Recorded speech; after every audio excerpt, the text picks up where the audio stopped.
commissaire, nouvelle méthode. Patrice Faure a pris ses fonctions officiellement le 12 juin dernier et a d'emblée fait part de son intention d'aller à la rencontre des entreprises calédoniennes. Normalement, c'est 2 visites d'entreprise par semaine.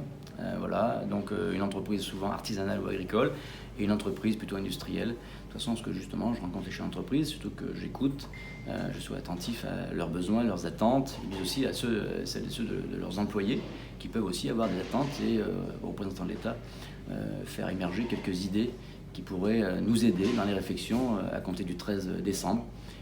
C'est donc Biscochoc qui a eu la primeur de ces visites. L'entreprise vient d'être sélectionnée pour participer à l'exposition du Fabriqué en France à l'Élysée.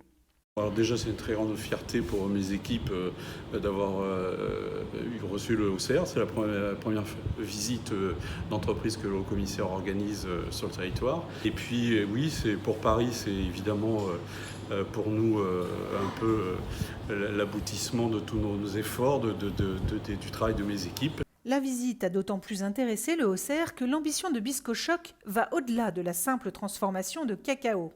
Valoriser les produits locaux autant que les savoir-faire, une démarche saluée par Patrice Faure. C'est extrêmement intéressant dans la mesure où c'est la valorisation de produits régionaux. Alors ils ne sont pas encore locaux, mais le chef d'entreprise a la perspective de créer une filière locale de production de cacao, ce qui est de mon point de vue très valorisant pour la société bien évidemment, mais valorisant aussi pour la Calédonie, puisqu'il s'agit de donner de l'emploi, de donner un peu d'espoir aussi, dans des secteurs qui parfois en manquent un peu, de toute façon à ce que justement bientôt, demain, après-demain, on puisse produire des produits locaux, avec l'étiquette Nouvelle-Calédonie ou région du Pacifique, puisque les cabosses viennent d'à peu près tous les pays avoisinants. Donc pour moi, c'est une entreprise qui valorise donc des produits locaux et qui valorise aussi les savoir-faire de jeunes Calédoniens et Calédoniennes, ce qui, de mon point de vue, est évidemment extrêmement intéressant, où tout le monde a besoin de travailler.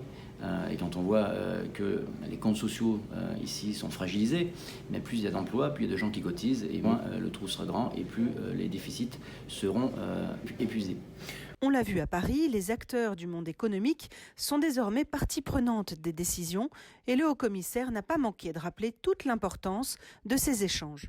L'État, c'est d'abord des gens qui travaillent et des chefs d'entreprise qui font travailler et qui font des bénéfices et qui les réinjectent dans l'économie et qui les réinjectent dans toutes les prestations, puisqu'in fine, il y a aussi des impôts qui doivent être payés.